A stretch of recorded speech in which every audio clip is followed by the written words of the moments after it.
we now present to you Little Red Riding Hood.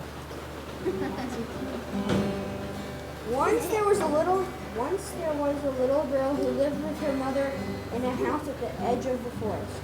The girl always wore a red cloak and a hood that grandmother had made for her. That's why even her mother called her Little Red Riding Hood. One day Little Red Riding Hood's mother said to her, Grandmother is not feeling well. I have packed a basket with fruit, cakes, and honey. Will you take it to her? Yes, Mother.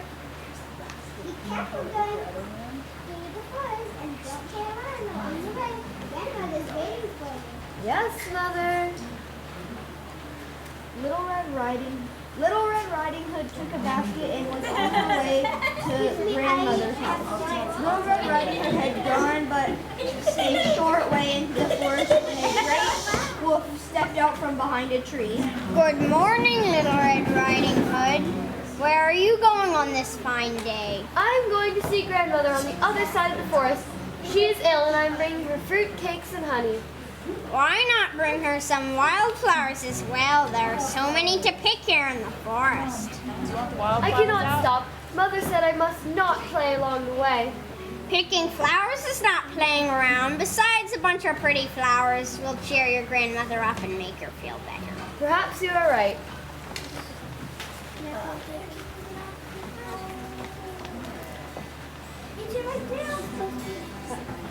Little Red Riding Hood put down her basket and began to pick wildflowers. Meanwhile, Wolf slipped away and sped to the other side of the forest. When he came to grandmother's cottage, he crept up and knocked on the door. Who is it? It's I, Little Red Riding Hood. I've brought you fruitcakes and honey. Come in, dear. The door is open. As soon as the wolf was inside, he ran over to the bed and he gobbled up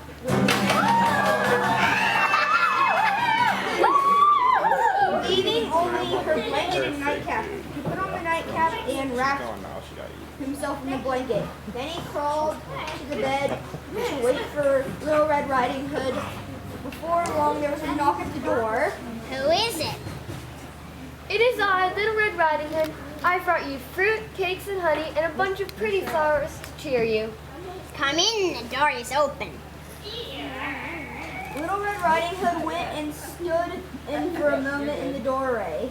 Oh, Grandmother, what big ears you have! The better to hear you with, my dear. Come closer. Little Red Riding Hood walked closer to the bed. Oh, Grandmother, what big eyes you have! The better to see you with, my dear. Come closer. Little Red Riding Hood walked closer to the bed. Oh, Grandmother, what big teeth you have! The better to eat you with.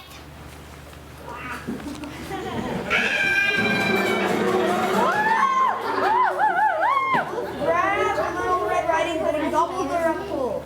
Then, feeling full and satisfied, the wolf lay down and Lena, fell asleep. I'll tell you when to It come just in happened next. that a woodcutter was passing by the grandmother's cottage just then.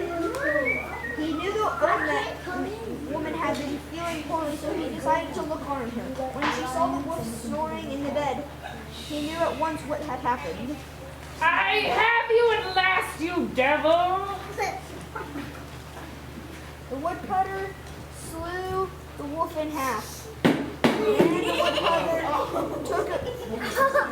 took a carving knife and he carefully slit open the wolf's belly. Out popped Little Red Riding Hood and her grandmother, safe and whole, just as the wolf had swallowed them. Oh, Grandmother, how happy I am to see you! And I am happy to see you, child.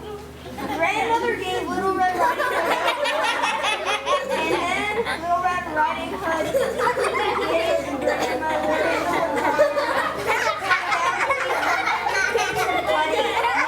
happily ever after from that day, never to be troubled by the wicked wolf again.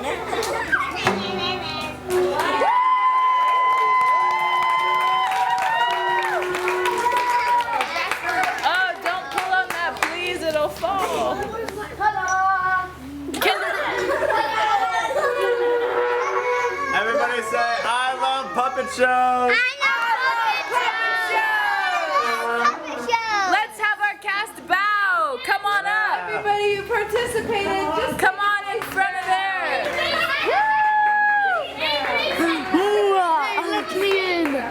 Bellin!